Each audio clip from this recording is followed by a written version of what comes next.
Olá pessoal, tudo bem? Sejam bem-vindos ao Chácara Talk de número 161. É uma alegria muito grande ter você aqui conosco nessa semana. Você que faz parte da nossa comunidade Chácara Primavera, para você que faz parte de outras comunidades ao redor do país, para você que é líder de grupo pequeno, para você que participa também dos nossos grupos pequenos. É muito importante, é muito bom ter esse momento aqui de bate-papo, de reação às mensagens que nós tivemos ao longo das séries, e mais especificamente ontem, no início de uma nova série. Então é um momento que nós temos de refletir um pouco mais daquilo que foi exposto e assim para que a gente possa também trazer na prática das nossas vidas. Então o propósito, o objetivo desse podcast é justamente para que a gente possa trazer à prática os temas que são elaborados e também expostos nas nossas mensagens de domingo, ok? E eu tenho aqui com a gente, então, nessa conversa, dois amigos, pastores que estão tristes no dia de hoje. Né, Augusto? Né, Tiago? Como é que vocês estão? Eu não sei do que você está falando. E aí, Tiago, você também está triste hoje? Não. Eu estou feliz, tranquilo. Estão felizes e tranquilos, então tá bom. A gente tem acompanhado muito campeonato de boccia, né? Futebol a gente está por fora. Xadrez, dama. É verdade. Aí a gente... É verdade, né? Não é fácil. Alguns times nos conduzem a acompanhar esportes mais alternativos. Lá no Sul eu domino já há pelo menos 8 anos, mas tá tudo bem, tá tudo certo. É uma questão de gosto. O tempo muda tudo. O tempo tudo.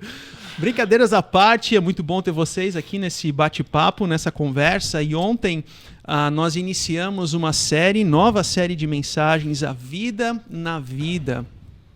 E essa série de mensagens ela está num contexto muito específico, que é tratar ou abordar sobre a prática ou sobre as implicações da ressurreição nas nossas vidas, né? Então, na semana passada, nós tivemos o encontro da última ceia, nós tivemos o encontro da ressurreição no domingo.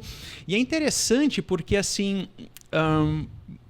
olhando Facebook ou Instagram, eu tenho percebido assim de pelo menos 3 ou 4, talvez, comunidades, igrejas que aparecem assim no meu feed, né, do Instagram, onde eles estão trabalhando temas semelhantes, assim, de abordar qual é a consequência ou qual é a prática da ressurreição na nossa vida. Ok, passou o encontro da Páscoa, passou aquele momento de celebração da vitória de Jesus, então agora é o momento de olhar para frente e entender qual que é o significado disso nas nossas vidas. Eu achei interessante essa coincidência, eu acho que é um mover de Deus, né, de entender que a ressurreição não é meramente um tema para ser guardado numa caixinha, num domingo, num final de semana, mas de que ela traz implicações no nosso dia a dia, né?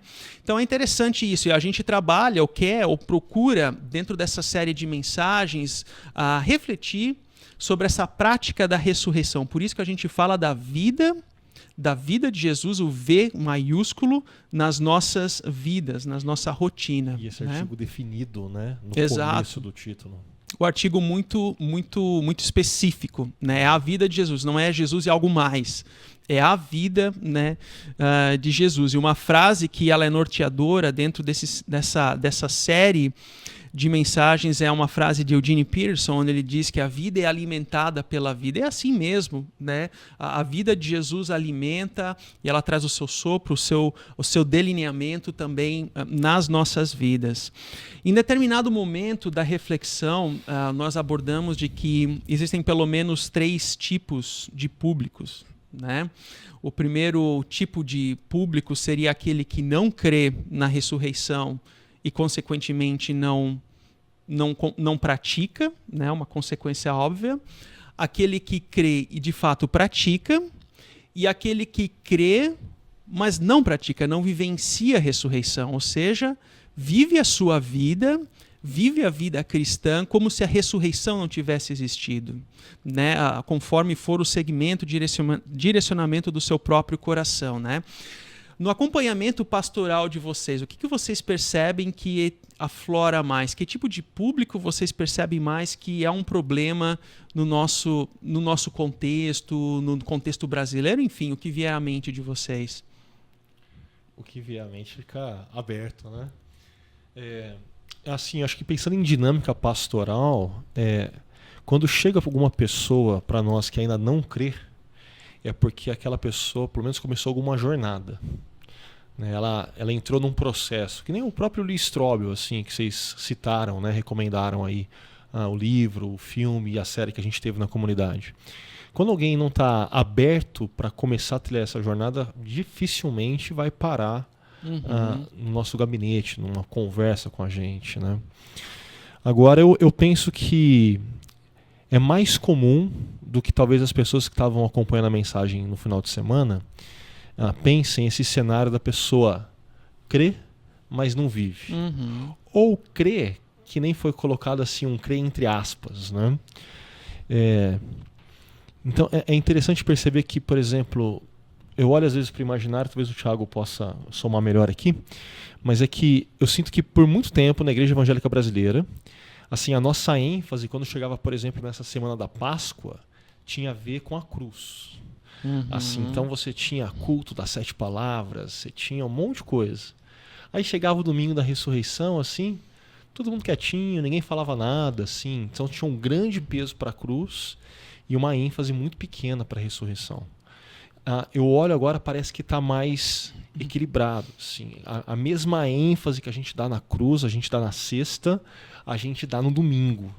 E isso não tem a ver apenas com existe então um movimento teológico que está equilibrando isso. Não, tem a ver com questões muito práticas e concretas na vida das pessoas. Né? Mas ainda acontece de chegar muita gente para conversar, que quando você percebe é isso. Assim. Crê, mas não vive, ou crê entre aspas. Até isso que você fala, uma das críticas que o filme A Paixão de Cristo teve lá atrás, em 2004, 2005, foi justamente a ênfase no sacrifício de Jesus, que é uma dimensão importante da obra de Jesus. Né? Claro, aqui traz também um pouco do pano de fundo teológico, do diretor, o Mel Gibson, né? E etc. Enfim, tudo certo. Mas a crítica residia no fato de que, no momento em que a história inicia, que é a ressurreição, o filme acaba. Né? Então o filme ele tem praticamente somente uma parte que é muito emocionante, por sinal, né, de quando Jesus ressuscita. Então ele olha para o alto, que é uma imagem muito, muito particular, né, do filme, assim, Jesus olhando para o alto, mas é ali que o filme encerra. Né? Então essa é uma crítica que se tem. Né? E apesar das críticas desse filme, assim, eu acho que eu defendo o Mel Gibson, porque ele sempre foi muito honesto. Ele, quando estava ainda na produção do filme, né, ele dizia que o objetivo dele era retratar de forma mais fidedigna possível o processo de paixão, né? O que a gente chama ali, todo o sofrimento, o julgamento diante de Pilatos e a crucificação. Então, assim, dentro do objetivo que ele se propõe a realizar, ele cumpriu. E assim, por mais que tenha sido sutil o elemento da ressurreição, eu gostei. Para mim ficou bem elegante. Não, foi um fechamento muito bacana. Outras críticas que eu ouvi, inclusive foi recentemente conversando com um jovem aqui da comunidade, que ele só viu agora esse filme, né? Ele falou, nossa, mas é tão pobre de roteiro, né? Porque assim, é Jesus apanhando e aí de repente Jesus apanhando, né? Ele falou, é só isso. Eu falei, é que assim, ele se propõe a demonstrar isso, é esse o objetivo. Não tem nenhum tipo de enredo mais elaborado, o que você vai ter são sutilezas. Como, por exemplo, de repente, Jesus lembra algumas cenas descritas no Evangelho, mas assim, de forma bem pontual. Ou aquela inserção de uma figura para também demonstrar uma opressão espiritual sobre o momento. Eu defendo o filme, assim. Não, e é válido até o que você menciona, porque é a seriedade com que foi essa paixão, essa tortura de Jesus. Que, inclusive, eu lembro de reportagens da época dizendo de pessoas que tiveram ali um ataque fulminante, morreram assistindo o filme nos cinemas, né? Então, assim, aquilo foi muito, muito intenso, né? Mas voltando à pergunta, Thiago, o que é para você isso? Falar sobre esse tema, assim, o que te parece? Bom, eu penso que esse filme que vocês estão comentando, ele reflete, um pouco desse contexto nosso cristão que dá mais ênfase à cruz do que à ressurreição, talvez por uma questão de comodidade. Deixa eu explicar, porque a gente estava discutindo isso num grupo pequeno semana passada. A cruz fala do pagamento pelos nossos pecados, ou seja, Cristo morreu pelos nossos pecados, derramou seu sangue por nós, foi partido ao meio por nós. Ótimo, isso é muito importante, fundamental. Mas a ressurreição traz implicações para a vida. E é por isso a série. A nossa série é exatamente por isso. Às vezes eu acho que há até o movimento inconsciente de valorizar mais a cruz do que a ressurreição para evitar as implicações que a ressurreição traz. Porque a cruz é o pagamento. Mas a ressurreição, como a gente quer trabalhar na série, ela traz implicações sérias para nós, né? E a cruz, a morte de Jesus sem a ressurreição, não teria valor nenhum. Seria a morte de mais um homem por Roma. Exatamente. E ficaria Não, e parado tiveram lá. outros messias, entre Muitos aspas, outros. que a cruz parou. Muitos outros. A tumba vazia de Jesus, o túmulo vazio, o sepulcro vazio é o que distingue. Então assim, a morte de Cristo é um grande evento, mas por causa da ressurreição. Eu não estou dizendo que um é mais importante que o outro. A gente não tem que fazer essa escolha. Mas a ressurreição valida a morte de Jesus e diz que ele é o Messias de fato, né? Que aquela morte não foi qualquer morte. Exatamente, senão seria qualquer morte. E aí, respondendo à pergunta, então, eu encontro pessoas, uma parte um pouco menor de que creem e vivem, então pessoas passando por lutas muito difíceis, mas que carregam uma esperança no coração do céu, não da terra. É impressionante.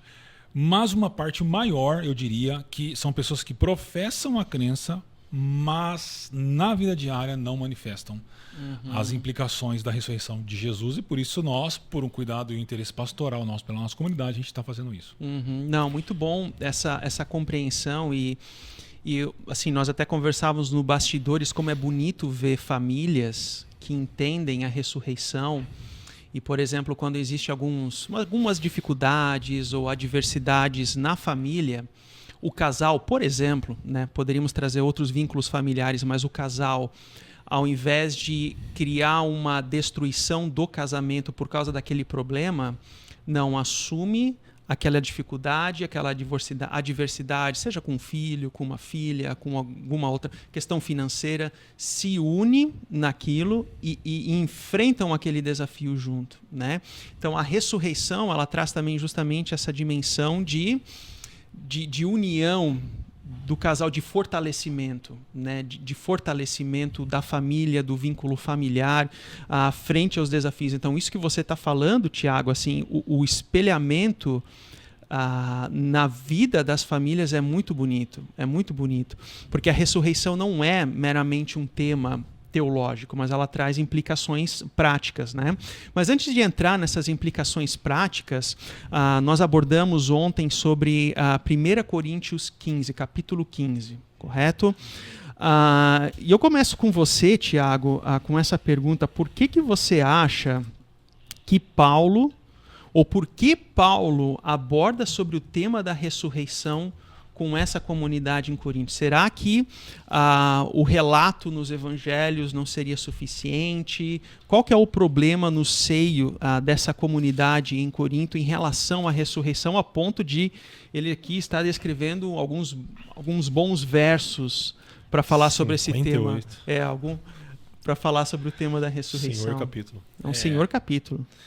Bom, a primeira carta de Paulo aos Coríntios é uma resposta do apóstolo Paulo à comunidade para dois tipos de problema. O primeiro são problemas que ele ouve a respeito. Então, logo no começo ele diz: eu ouço que há divisões entre vocês. E aí ele vai respondendo essas questões que ele foi informado. E a partir, acho que do capítulo 7, ele começa a responder questionamentos que ele recebeu da igreja. Então a igreja de Corinto deve ter enviado uma carta a ele com perguntas sobre casamento, sexualidade, viuvez, solteirice, comidas sacrificadas aos ídolos, a ceia do Senhor. Então ele vai respondendo e dá para ver isso na carta. Quando ele diz quanto a tal coisa, eu digo. E aí ele vai falando sobre isso. E ele vai respondendo então problemas relacionados a esses temas. Mas todos esses problemas têm algo em comum, que é uma crença equivocada na ressurreição de Jesus. Ou pessoas acreditavam que os mortos não ressuscitam, então Jesus também não tinha ressuscitado. Ou um grupo que defendia uma ressurreição espiritual, mas não física de Jesus. Então a crença equivocada na ressurreição de Jesus fundamentava uma espiritualidade falsa, que tinha como consequência aí problemas de relacionamento, problemas de divisão, problemas de ética, moral, na sexualidade e assim por diante. Então, por isso que ele vai tratar o tema da ressurreição na parte final, porque é o tema mais importante e que vai fundamentar a mudança ou a transformação em todas aquelas áreas que ele vai desenvolvendo ao longo da carta. Então dá para dizer que Paulo está trabalhando com dois daqueles grupos que nós falamos, aqueles que creem e não vivem, e não creem, ou têm uma crença distorcida e automaticamente não vivem. Correto? Sim. Augusto, algum comentário nessa direção? É que assim, pensar essa estrutura que Paulo utiliza não pode ser estranho para a gente. Exato. Porque, por exemplo, você está lidando com uma série de problemas e que você percebe que existe um pano de fundo em comum por detrás desses problemas. Você tem duas alternativas. Ou você já chega logo no começo da conversa e trata esse ponto que tem a ver com esse pano de fundo que vai dar solidez para toda a sua tratativa dos diversos problemas, ou você vai lidando com cada um dos problemas e deixa para a cereja do bolo, para o final, amarrar tudo, trazer esse ponto. E esse caminho que Paulo faz. Então essa lógica que Paulo utiliza na carta de Coríntios, na primeira carta, é uma lógica que assim a gente ainda hoje usa para escrever, para responder quando a gente tem que lidar com diferentes problemas. Ou o clímax de um filme acontece na parte final, né?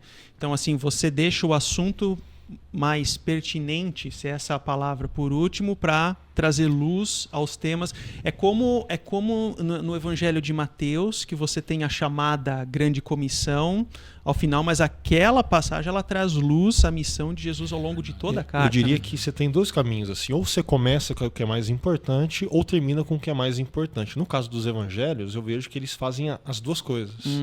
Então todo evangelho tem fugiu o prólogo, né, no início, que de certa forma ele já está dizendo qual é o tema, o Evangelho do Senhor Jesus Cristo, né? E termina com o ponto mais importante, assim, na crucificação e a ressurreição. Sim, e é interessante porque Paulo, mesmo ciente, né, da ressurreição de Jesus, alguém que teve esse encontro também com o Cristo ressurreto, ele passa alguns versos, né, do capítulo 15, aqui pelo menos os 11 primeiros versículos do capítulo 15, justamente rememorando essa jornada ou fundamentando a fé na ressurreição, né, que é essa centralidade do Evangelho. Parece que sempre de novo a gente precisa ser revisitado com temas, né, que são os basilares da nossa espiritualidade, né? Caso contrário, nós criamos uma teologia distorcida. E aqui teologia eu não estou falando no mero sentido cognitivo, mas uma construção de vida a partir disso também de forma distorcida, né? E também dentro dessa clínica pastoral, para outros temas também, não apenas em se tratando da ressurreição, mas sexualidade, por exemplo. Quantas pessoas, né, constroem uma, entre aspas, teologia do corpo da sexualidade distorcida, e isso conduz a uma prática da sexualidade também distorcida. Mesma coisa na forma como conduzimos as finanças, a forma como nós investimos a nossa vida financeira. Parece que Paulo está trazendo aqui um pouco essa solidificação, esse fundamento do que é a ressurreição. Aí, dito isso, vamos tratar de outros temas. André, é interessante demais porque você fez essa relação, né, por exemplo, da ressurreição de Jesus com a nossa sexualidade. Para muitas pessoas, elas podem perguntar, mas qual que é a relação entre a ressurreição de Jesus e a nossa sexualidade? É total, tanto é que Paulo trabalha dessa forma. Por quê? Porque se a gente não tem a crença correta na ressurreição de Jesus, na ressurreição física, a gente vai tratar a sexualidade de um ponto de vista dualista, platônico, no sentido de que como é o que a gente faz com o corpo, ele é meio sujo, né? Ou ele tem que ser feito só para procriação, ou então, só para prazer. Ou só para prazer. Então eu posso ter vários parceiros, tal.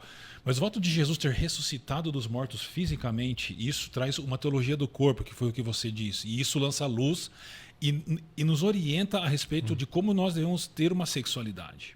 Ela é importante, ela não é suja, ela é santa. Ela não é só para prazer nosso, mas ela é para o prazer do casal dentro da aliança. Então, é muito interessante como que Paulo mostra a relação que a ressurreição de Jesus tem com essas áreas da vida. Sim, é interessante porque ao mesmo tempo que a ressurreição é Deus servindo a humanidade, trazendo a nova vida, certa vez eu li que a sexualidade, a prática da sexualidade é servir ao outro também. Porque é interessante pensar assim, porque a gente compreende a sexualidade como um prazer próprio. É para mim isso, é para mim. Mas na verdade eu estou servindo, né? Eu estou servindo. Então, assim, ela muda a forma como nós pensamos, rebobina a fita, né? Essa é uma ilustração um pouco que muitos talvez não vai entender. Eu entendo. Mas acho que o ponto é justamente esse. Assim como a gente não casa para ser feliz, mas para fazer o outro feliz, o sexo ele tem essa dimensão outro-centrada, né? Exato. Que é uma entrega, né? uma entrega. O ato sexual é uma entrega ao outro. E você recebe a entrega do outro também, né? E a ressurreição mostra que ali não é só corpo que vai para a terra e vai morrer, vai ressuscitar. Aquilo faz parte de quem somos, né? Não, assim, é um golpe fatal em qualquer tipo de dualismo que olha para a matéria como sendo algo má. E no fundo nós temos isso na nossa cultura, esse dualismo, né, de entender o corpo como algo sujo, como você falou, né, o termo sujo. E na verdade, isso que é a beleza da ressurreição, né, porque ela inaugura essa nova vida na história, nós participamos dessa nova vida e eu posso olhar para a criação de Deus com a marca do pecado, evidentemente, mas também como um processo restaurador de Deus na história. Então eu posso apreciar a beleza de Deus, eu posso apreciar a beleza da criação. E dependendo, né, não sei se é o caso de vocês, mas muitos certamente tiveram esse contexto, esse background teológico, por assim dizer, de compreender assim, não, o melhor ainda está por vir, na eternidade. Tipo, a vida é um acidente, parece que a vida é um acidente e onde tudo que você tem que fazer é ser obediente para um dia ir para o céu.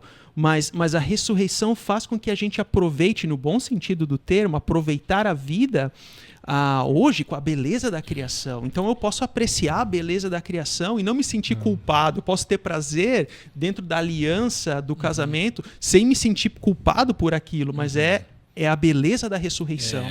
É interessante também, André, porque eu ouço muitas vezes isso. As pessoas, que inclusive são cristãos protestantes, mas eles têm às vezes uma compreensão errada, que eles dizem assim: não, o importante é que minha alma vai para o céu, esse corpo a terra vai comer e minha alma vai para o céu. Mas nós cristãos não acreditamos na imortalidade da alma. Isso é espiritismo. Exatamente. Nós acreditamos na ressurreição dos corpos.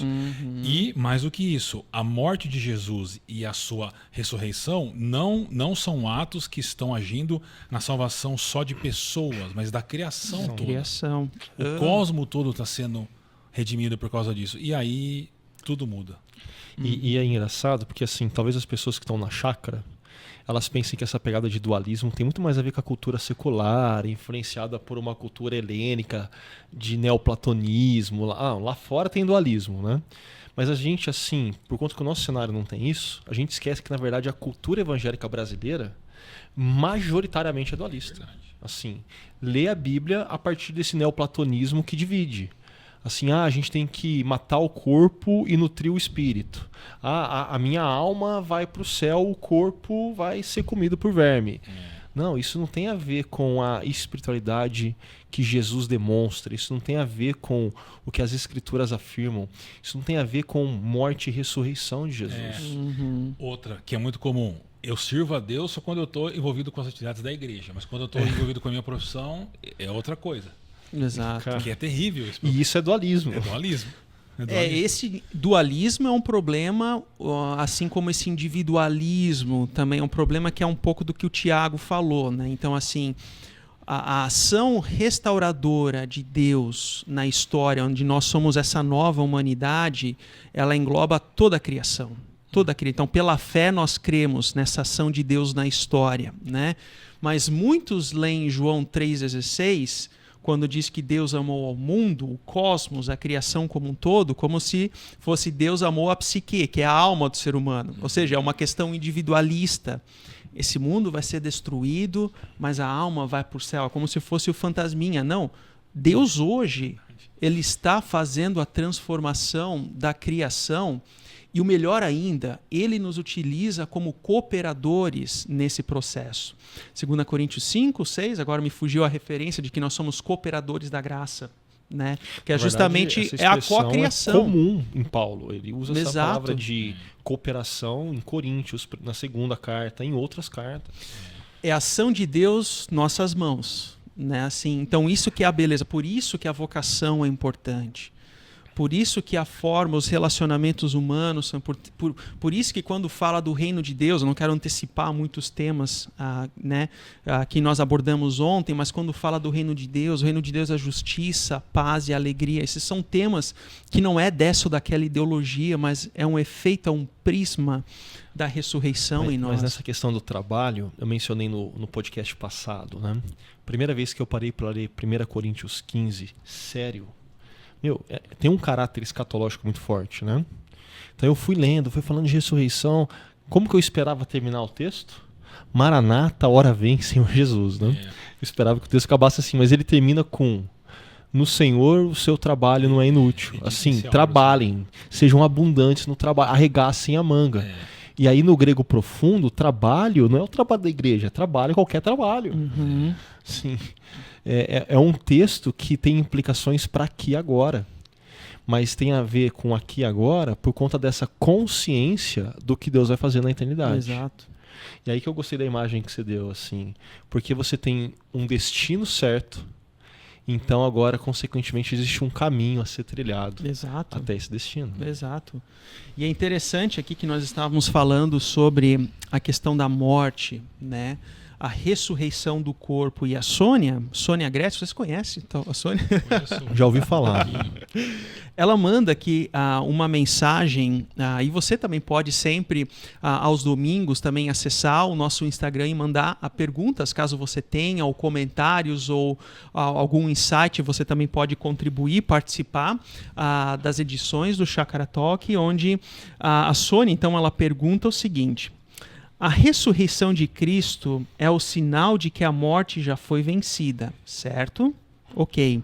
Então, como entender melhor o que os versos de 1 Coríntios 15, 25 e 26 querem dizer? E eu passo a ler aqui: porque Cristo reinará até que tenha colocado todos os seus inimigos debaixo dos seus pés. E o último inimigo a ser destruído é a morte. Ora, como entender que ao mesmo tempo que a morte ela já foi vencida na cruz, o último inimigo a ser vencido é a morte? Não é um pouco contraditório nesse sentido? Pode não, que essa é sua. Bom, mas não é difícil de entender. A imagem aqui é aquela famosa imagem do Oscar Cullmann falando do dia D e do dia V. Na Segunda Guerra Mundial. O dia D é o dia decisivo da vitória dos aliados quando eles entram na Normandia, mas o dia V, o dia da vitória vai ser mais para frente, né? Então o Oscar Cullmann pega essa imagem e ele aplica para nós. O dia D, que é o dia decisivo, já se concretizou quando Jesus morreu na cruz e ressuscitou. Então a vitória está decidida. Mas ela só virá plenamente na volta de Jesus. Até lá, nós ainda temos algumas consequências. Então, a morte foi vencida, mas ela ainda troca os tiros com a gente, né? Como os aliados, eles entravam pelo território, os nazistas estavam vencidos, mas eles ainda estavam intocados e dando tiro nos aliados. Então, a gente está ainda numa guerra que já foi vencida, né? Então, a morte foi vencida, mas ela ainda tem os seus efeitos, mas um dia ela será plenamente vencida. Isso a gente pode ver, por exemplo, em Apocalipse 21, 4, que diz assim: ele enxugará dos seus olhos toda lágrima, não haverá mais morte, nem tristeza, nem choro, nem dor, pois a antiga ordem já passou. Então, e o momento em que aí a morte, de fato, deixa de existir. Então, esse é o contexto que Paulo fala. E é interessante porque, assim, quando pelo menos eu leio as outras cartas de Paulo, eu vejo a morte como sendo esse último inimigo, mas que é a consequência de outros efeitos de Gênesis 3 na história. Então, assim, qual é a consequência final de um sofrimento intenso? Morte. De injustiças intensas? Morte. E ele, assim, quando ele diz que a morte já não vai haver, é porque, na verdade, todas as demais coisas que são consequências da queda em Gênesis 3 também não haverão mais.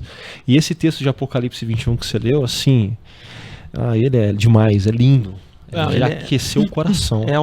É uma esperança viva, né? Então dá para dizer que a morte, ao mesmo tempo, ela já foi vencida. Pela fé nós cremos que a morte, ela não é o fim, mas ao mesmo tempo a morte, ela ainda é uma inimiga. Ela ainda é uma inimiga. Nós ainda trocamos tiros, como você fala. Eu acho que sim, mas nós não precisamos mais temê-la e nem enfrentar desespero. E aqui eu falo isso com muito temor, porque a morte é sempre difícil, né? Tanto para aqueles que enfrentam e para aqueles que perdem pessoas queridas, né? Nós como pastores, nós acompanhamos isso o tempo todo praticamente. Mas o fato é que ela perdeu o poder sobre nós. Ela não tem mais poder de nos desesperar, de nos fazer temer, assim por diante. Então, nós podemos morrer, mas é por isso que tantos homens e mulheres ao longo da história entregaram sua vida por causa de Jesus, porque a morte perdeu o seu poder sobre nós. Ela não nos aterroriza mais. Sim.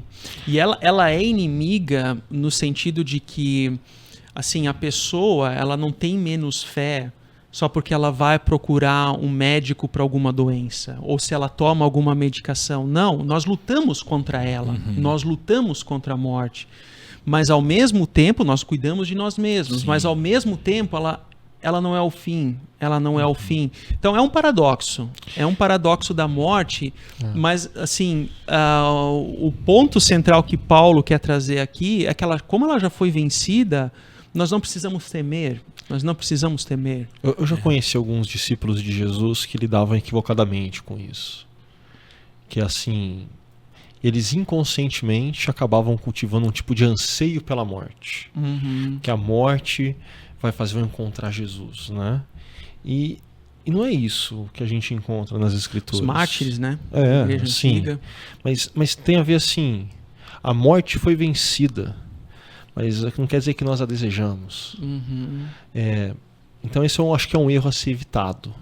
As pessoas precisam perceber que cuidar da saúde é importante, é necessário, né? Não, você não precisa se preocupar com essas coisas porque quando você morrer você vai encontrar com Jesus. Parou, isso não tem base bíblica. Mas eu também gosto de pensar nessa questão da morte porque eu sinto que na nossa cultura a morte funciona como uma espécie de catalisador, assim. Então, eu lembro de como vocês mencionaram, né, o programa lá do Provocações da Cultura, e eu era um telespectador, assim, e eu sempre gostava dessa pergunta final do que é a vida, que ele fazia. E eu lembro de uma resposta que um dos convidados disse que a vida é um suspiro antes da morte. E assim, ele foi curto e grosso, mas na hora que ele repetiu, o cara tentou explicar. Como a morte é certa, eu tento me agarrar ao máximo de vida agora. E eu falei, cara, essa é a cultura. Pessoas, por medo da morte, tentando se agarrar ao máximo de vida agora.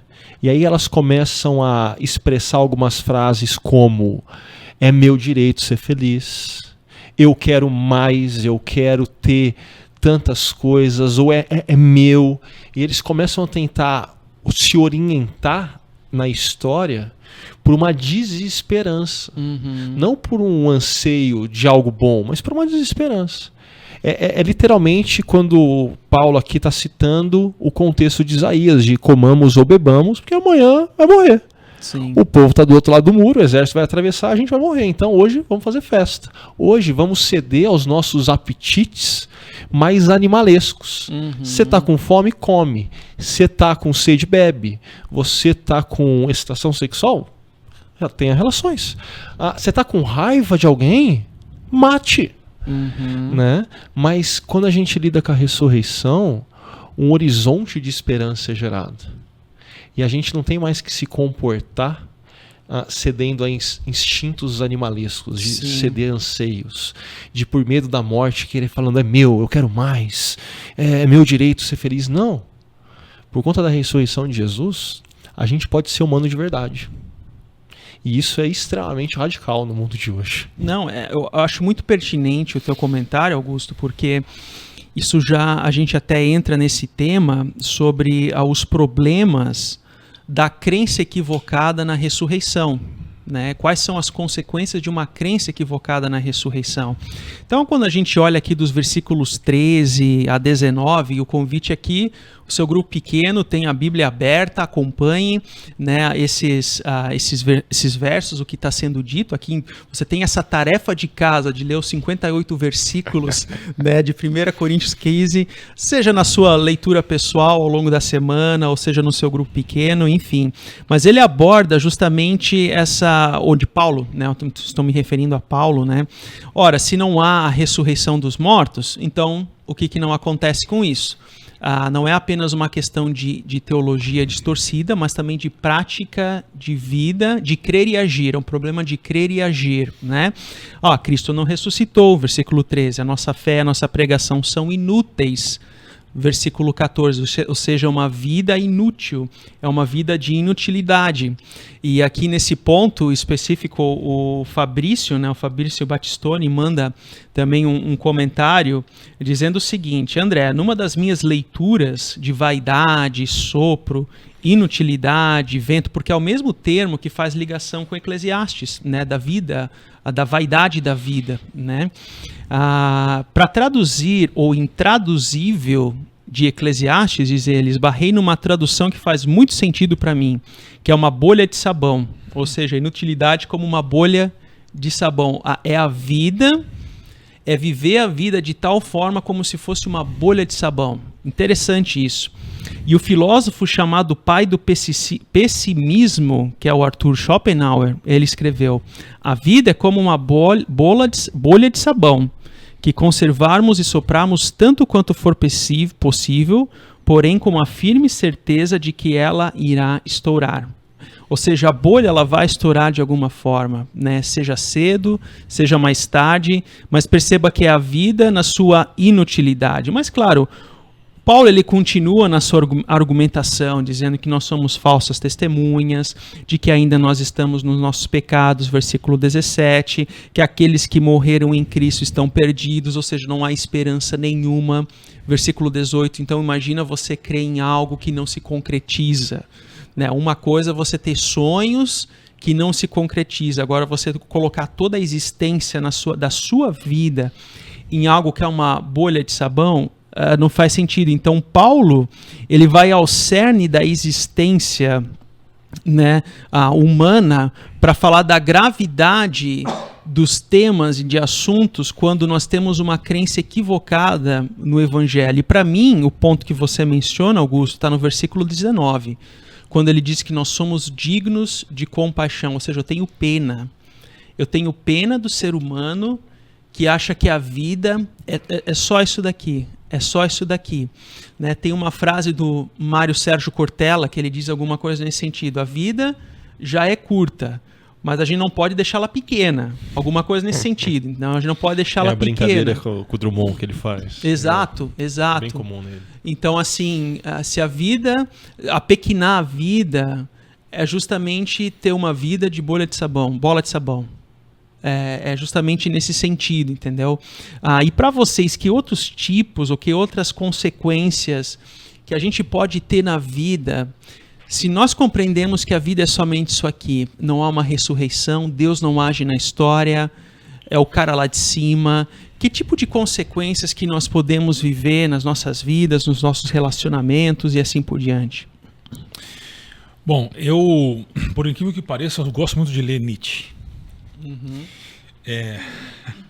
Porque eu acho que ele é um cara... Só não pode ficar maluco, né? Eu conheço, sim, assim, sim, alguns queridos que... Eu sei. Mas eu gosto por quê? Porque por duas razões. Primeiro, eu acho que ele é muito honesto.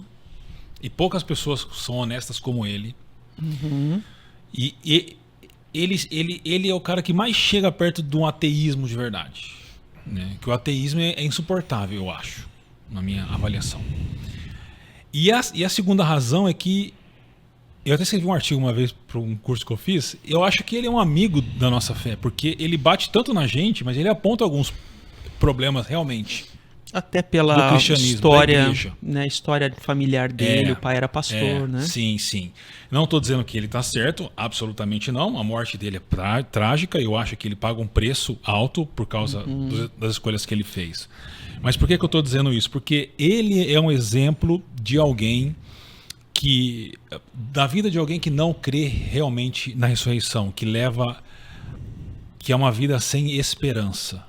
E é insuportável viver sem esperança. Porque viver sem esperança nos leva ao desespero. E o desespero nos leva a uma vida, como já disse o Augusto aqui, de apetites. Porque é uma vida o seguinte: não tem mais nada, o que tem é isso, então vamos, que é o texto que Paulo cita aí de Isaías, né? Vamos comer, beber, e a gente pode alongar isso dizendo, vamos fazer sexo, vamos usar drogas, vamos curtir adoidado, porque é o que tem para hoje, o amanhã não existe. E aí leva a uma vida muito complicada. E, para terminar, eu acho que tem muita gente nessa dinâmica e que não percebeu hoje. Pessoas que vivem uma vida cujo sentido está nos prazeres. E que participam dos encontros, por exemplo? Alguns eu acredito que sim. Quando dá. Quando dá. Mas é interessante, André, porque é o seguinte: é uma vida que vive baseada nos prazeres e não em outros valores, entende? E isso para mim é uma das consequências.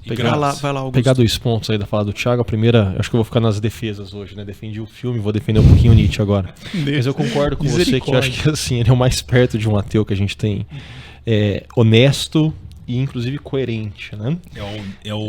O niilismo dele é muito real.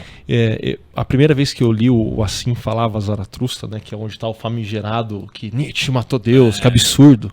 Meu, se você está lendo a obra, o que Nietzsche começa a descrever na sequência é um mal tremendo. Porque se Deus morreu ou se Deus não existe para um bom ateu, assim, ferrou. Verdade. Estamos lascados. Eu até abri aqui uma citação antiga do livro, né? Ele chega assim a gritar como nos consolar. Assim, não tem mais esperança, não tem consolo. Então essa coerência dele para mim, assim, quando a gente tira do horizonte essa esperança, o niilismo proposto, essa desesperança, e aí que consolo resta? Que esperança é? Nenhuma. Ferrou. Mas só uma coisa, não é que ele matou Deus. Ele está dizendo, a nossa sociedade o fez de tal forma que tirou Deus da jogada. Tá sempre no plural, inclusive. Exatamente, lá, terceira pessoa. E a segunda coisa que eu vi no Thiago, ele falou de prazer, né? Aí aqui, saindo completamente do Nietzsche, pegando uma outra pegada de autor, eu lembro de um livro do John Piper, o Desire God, né? Desejando Deus. E eu achei muito interessante o caminho que o Piper fez naquele livro, porque ele propõe o hedonismo cristão. Exato. E o argumento dele é que, na verdade, os discípulos de Jesus, os cristãos, são os maiores hedonistas. É verdade. E é por isso que eles não se contentam com qualquer tipo de prazer que se reside única e exclusivamente na história. Os olhos deles, os anseios deles, o que eles desejam de prazer tem raízes na eternidade. Né? Mas o grande problema do hedonismo na nossa cultura é com o hedonismo do aqui e agora, sem um olhar do que vai acontecer lá na frente, sem essa consciência da eternidade, sem a consciência da ressurreição. Eu acompanho vocês também nessa dimensão de que a prática da vida, o viver a vida, é uma aflição, ela tem os seus desesperos, por mais que a pessoa ela esteja buscando justamente o oposto, né? Agora, para mim, eu estive num sepultamento, né, num ofício fúnebre recentemente de uma família querida da nossa comunidade que perdeu o avô. E enquanto eu ouvia o pastor, né, falando com palavras de ressurreição, de conforto, de consolo em meio à morte, isso me veio muito em voga, assim, foi muito forte para mim, de falar da esperança em meio à extremidade da vida, que é a separação, né? A separação, a morte.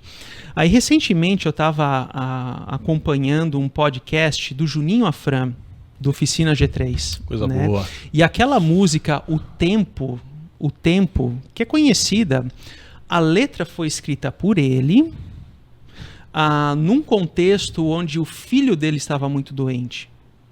Aí quando diz no refrão, os meus sonhos, o vento não pode levar, a esperança encontrei no teu olhar. Porque assim, a morte estava muito próxima e a esperança ele encontrou somente em Cristo. Aí essa parte é muito forte, porque diz assim, os meus sonhos a areia não vai enterrar. E ele está se referindo a enterrar o filho no chão. Veja que a profundidade dessa palavra, né? Porque a vida eu recebi ao te encontrar. Então é muito profundo o que está por detrás. E agora eu quero ter a pretensão de comparar a Oficina G3 com uma música do Eric Clapton, Tears in Heaven, que é a Segue mesma, com bons guitarristas. que seguem menos. com bons guitarristas. E aqui é claro, porque o filho do Eric Clapton faleceu quando ele tinha 4 anos. Sim. E ele escreve essa música Tears in Heaven, né? Lágrimas no Paraíso, Lágrimas no Céu, que é uma música linda. É linda, eu amo essa música. É assim, é de chorar. Agora, quando você percebe, né, o pano de fundo dessa música, você percebe uma esperança muito mais centrada, né? Será que eu vou te encontrar no céu? Tipo, é a dúvida. Eu não pertenço a esse paraíso. Existem algumas colocações assim que são muito bonitas, uma letra muito maravilhosa, é claro, né? Mas você percebe uma visão mais centrada na esperança, assim, olha, não tenho para onde correr, então eu vou ficar somente com a memória aqui. Parece que na comparação com essa música O Tempo, né, do Juninho Afram, do Oficina G3, a esperança está fora de mim. Né? Eu descobri no olhar de Jesus, daquilo que ele fez por mim, não está dentro de mim, mas está extra nós, está fora de mim. Né? Eu nunca tinha feito esse paralelo do Juninho Afram com o Eric Clapton, já tinha feito com uma outra banda de rock cristão chamada Guardian. E o vocalista tem uma música chamada I See You Heaven, que ele escreveu quando a mãe falece. E é interessante perceber que assim, essa música Esperança é um sinônimo de certeza. Exato. E eu acho que assim, quando Paulo está falando que Jesus é a primícia, Paulo está falando, olha, a esperança que eu anuncio para vocês era uma certeza. E qual que é a garantia que vocês têm disso? Jesus ressuscitou. Isso traz assim muitas implicações, né? Porque isso responde ao porquê, né? Por que a ressurreição ela transforma as nossas vidas, né? Porque justamente ela reorienta as nossas vidas num outro trilho, num outro caminho. Nós entendemos de que nós não somos um acidente do acaso na história, mas que Deus ele está nos transformando dia após dia. De que em meio às nossas fragilidades, ao nosso pecado, há uma segunda chance, há perdão, a transformação, a renovação. E isso a gente leva também para a vida. Né? Ontem na mensagem nós abordamos sobre essa questão da esperança orientadora, né? de que a esperança ela não é meramente um tema da qual eu me fio. Então eu vou me segurar numa esperança. Isso é uma parte da história. Mas tem essa outra dimensão, ou essa implicação de que a esperança ela orienta a minha vida em direção a esse telos, a esse alvo. Vocês gostariam de abordar um pouquinho mais essa dimensão da ressurreição enquanto uma esperança que nos orienta, que orienta as nossas vidas? Eu vou deixar a resposta para o Thiago, mas eu vou dar uma dica de um livro. Eu me segurei no podcast passado, desse eu não vou. Tem um livro chamado Surpreendido pela Esperança. O autor é o Winter White. Foi lançado pela editora Ultimato. E esse livro fala de que a notícia da ressurreição é essa esperança. Mas não é uma esperança que tem a ver apenas com o futuro. É uma esperança que tem implicações práticas aqui e agora. Mas aí eu não vou dar mais spoiler, não. Vai lá, Thiago. Mas eu apoio essa indicação, né? O Winter White é muito bom e esse livro é muito bom. Realmente é. Bom, André, isso tem uma relação com a escatologia cristã, né? Escatologia é o estudo das últimas coisas, do escatom. Mas um erro comum é as pessoas entenderem que escatologia diz respeito apenas às coisas que vão acontecer lá no futuro. É um erro, né? Eu sou professor escatologia no seminário e eu ensino os alunos e bato muito nessa tecla que a escatologia não é um tema da teologia cristã, mas é o contexto no qual a teologia cristã se faz. Por quê? Porque a escatologia cristã, ela traz a esperança para nós e que gera sentido hoje nas nossas vidas, né? Então, a imagem que eu usei ontem é assim, por exemplo, nós estamos agora em Barão, né? Se eu quero ir para São Paulo daqui, eu não posso sair aqui na Dom Pedro e sentido Anhanguera e lá eu virar à direita e ir para Americana ou para Limeira. Eu não vou para São Paulo. Se eu quiser ir para São Paulo, eu tenho que virar à esquerda ali na Anhanguera, então eu vou para São Paulo. Uhum. Isso significa que quando você tem um destino, um caminho lhe é dado.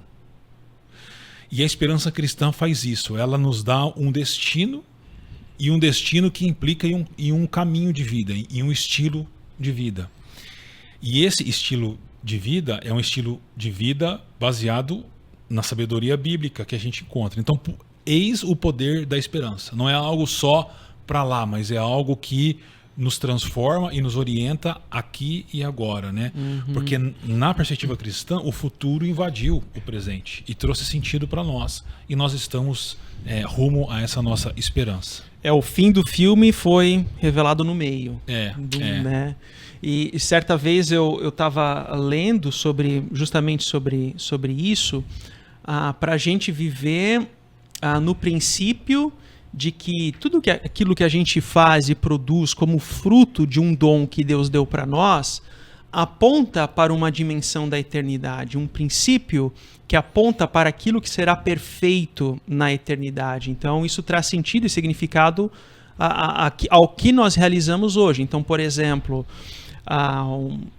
pegar um estereotipo, né? Por exemplo, o médico que lida com a cura de um paciente, isso aponta para o dia onde que não haverá mais enfermidades, né? Então, você que é um vendedor de imóveis, isso aponta para o dia onde que nós teremos essa morada perfeita com Deus. Acho que cada um tem que fazer essa reflexão da onde eu me encaixo, né? O que eu faço e realizo que tem esse princípio de apontar para aquilo que será perfeito, porque isso também faz com que a esperança da ressurreição viva hoje, de que o que eu estou realizando não é um mero fim em si mesmo, né? Ou então pessoas que estão em cargos, estou falando do princípio da vocação aqui, né? Então pessoas que estão eventualmente em atividades mais operacionais, às vezes elas se perguntam, peraí, o que isso tem a ver com vocação? Estou aqui apertando o parafuso, estou preenchendo a planilha financeira do escritório, como é que isso se enquadra, né? Mas aquela atividade é essencial na produção ou geração de recurso que sustenta outras famílias na organização ou ao redor, enfim, isso aponta para o dia onde não haverá mais necessidade nenhuma, porque nós estaremos supridos e aos pés de Jesus. Ou seja, é um princípio de vivermos sempre apontando olhados. Essa é uma esperança orientadora, né? Eu achei isso bem pertinente. Eu citei o livro do Nietzsche, né? E no livro ele usa uma imagem que o exercício da nossa vocação consiste no desafio de antecipar o final da história. Se Jesus, ao ressuscitar, faz com que o futuro irrompa no meio do presente, no meio da história, a gente também, à medida que vive no poder do Espírito Santo, que a gente vive de uma forma que expresse a vida do Jesus ressurreto em nossas vidas, a gente exerce a vocação também antecipando. É uma forma de olhar. Mas eu também gosto de pensar como o Mike, o Gorin, traz, que o exercício da vocação também é com a gente sinalizar esse final da história. Então são duas formas de perceber, mas nesse sentido essa expressão, uma esperança orientadora, ela é muito feliz, ela é muito boa. Use no grupo pequeno, pessoal, fica a dica. É interessante, né? Agora aqui também partindo já para o final da nossa conversa, então Paulo ele fala, né, sobre essa dimensão dessa esperança orientadora, mas ele parte para falar sobre o reino de Deus, né? Mais para a parte final do texto. Estou tentando achar aqui o versículo, qual que é.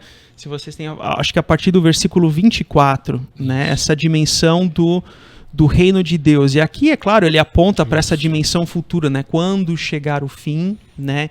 Então, essa questão das coisas últimas, né? Bonhoeffer fazia essa divisão das coisas últimas e penúltimas. Então, nós vivemos nessa dimensão das coisas penúltimas, mas nós vivemos orientados para as últimas, né? Tem gente que só olha para as últimas. Então, a forma como eu vivo hoje nas penúltimas, isso não importa. Tem gente que esquece das últimas e foca somente nas penúltimas. Então, assim, é interessante esse balanço, né?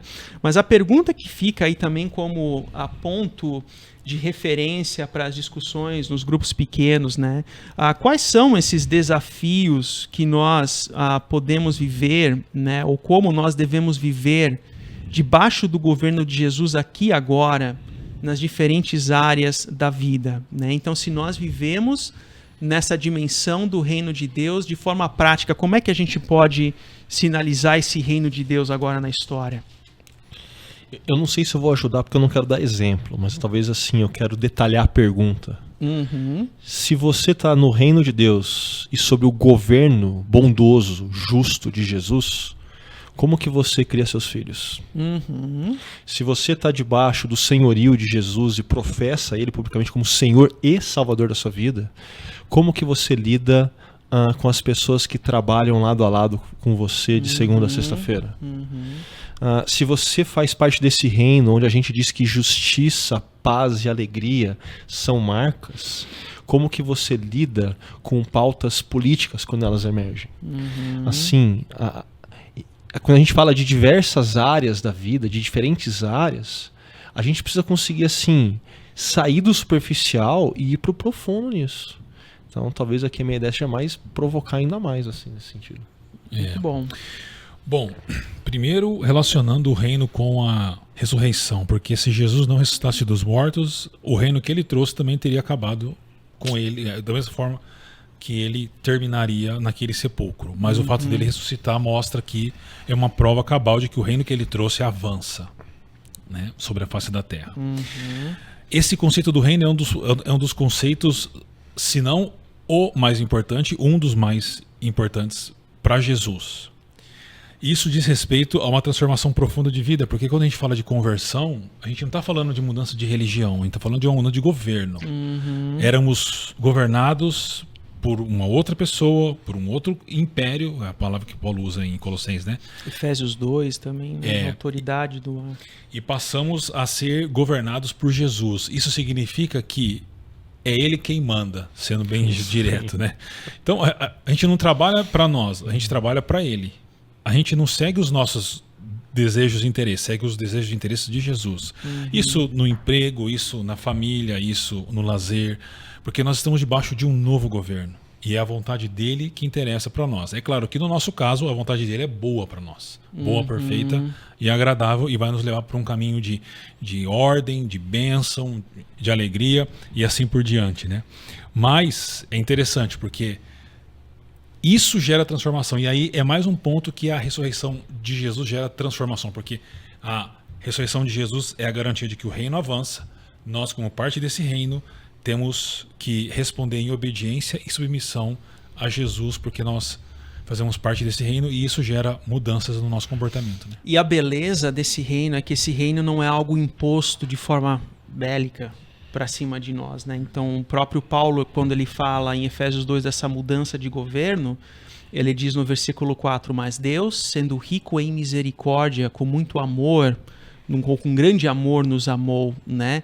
Então, assim, é um reino de amor da qual ele nos chama, ele nos incorpora e isso transforma também as nossas vidas, né? Então, essa é a beleza do reino de Deus que emana e que reflete nas nossas vidas com a justiça, com a paz, com a alegria, né? E dentro de outras áreas também. Sempre, né? que eu lembro disso, André, eu tento colocar na mente das pessoas assim, você não tem apenas que ouvir essa parte, mas pensa os primeiros ouvintes quando ouvem isso, que o reino foi dado por graça, por amor.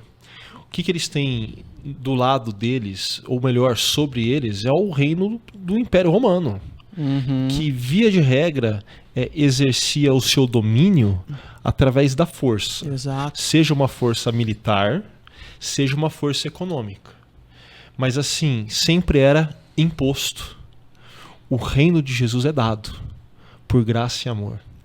Então, quando eu leio diversas passagens no Novo Testamento, assim, eu sempre tenho na mente isso, assim, o como que é maravilhoso esse reino que Jesus inaugura na sua ressurreição.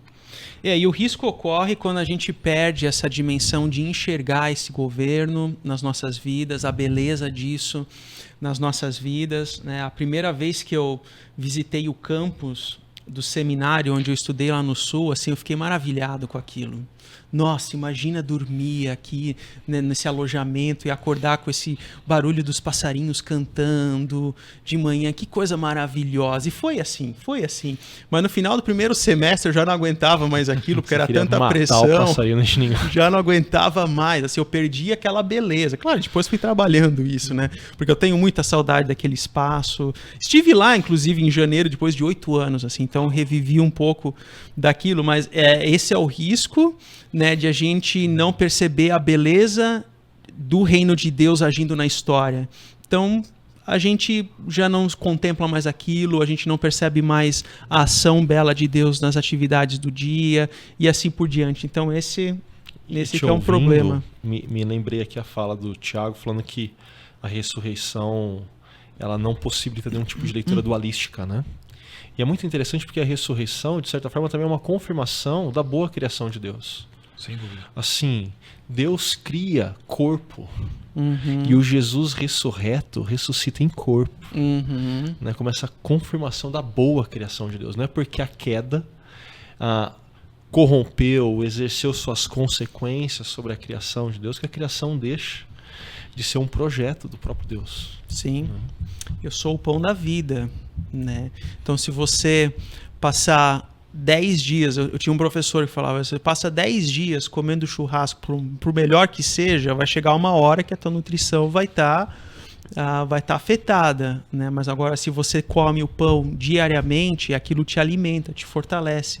Então, essa imagem de Jesus como o pão da vida, né? Ela é importante. Até a Ellen Menes mandou uma mensagem para mim aqui, rindo de mim, da minha ilustração, que ontem eu revelei que não tenho um dom, né? Eu não tenho o dom da culinária, né? Numa ilustração, e ela faz o seguinte comentário, ó, eu como uma boa cozinheira, ela escreve, para um pão ficar perfeito e gostoso, é necessário sovar muito ele, amassar muito, daí sim o pão fica perfeito.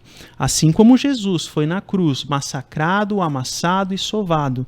E nós também devemos ser amassados para nos tornarmos bons, nos tornarmos novas criaturas. Ou seja, a vida tem os seus desafios, tem as suas adversidades, e é como se fosse Deus moldando, né, o pão da nossa história. É muito interessante. André, mas você não se ajudou, né? Porque pro pão ter ficado do jeito que você descreveu, é que você errou muito, não foi pouco, feio. Não. Você errou muito na cozinha, viu? Mas enfim, isso aí é um papo que fica para outro momento, falar sobre culinária, né? Teólogo cozinhando, misericórdia, né? Mas é muito bom estar com cada um de vocês aqui nessa edição 161 do Chácara Talk. Espero que você tenha uma semana também muito abençoada no seu grupo pequeno, no seu círculo de trabalho, círculo de relacionamentos. E na semana que vem, no próximo domingo, nós daremos sequência a essa série A Vida na Vida. Então você é convidado para estar presente no Espaço Paineiras, no sábado às 18 horas, aqui no Espaço Barão, no domingo às 9 horas, ou também em Paineiras, no domingo às 9, 11 e 19 horas, ok? Então nós daremos sequência, continuidade dessa série, e você é o nosso convidado. Augusto e Thiago, muito obrigado aí pela presença. Prazer. Espero que vocês tenham uma semana, um semestre de mais sorriso, né? Porque o time de vocês não está ajudando. Mas enfim, Deus é bom em todo o tempo, né? Zoando a gente, terminou zoando a gente. Faz parte. É a alegria da ressurreição que a gente tem. E olha que nem palmeirense é gremista. O céu é azul, né? Isso que importa, né? Mas enfim, Deus abençoe a todos e até a próxima semana. Tchau, tchau.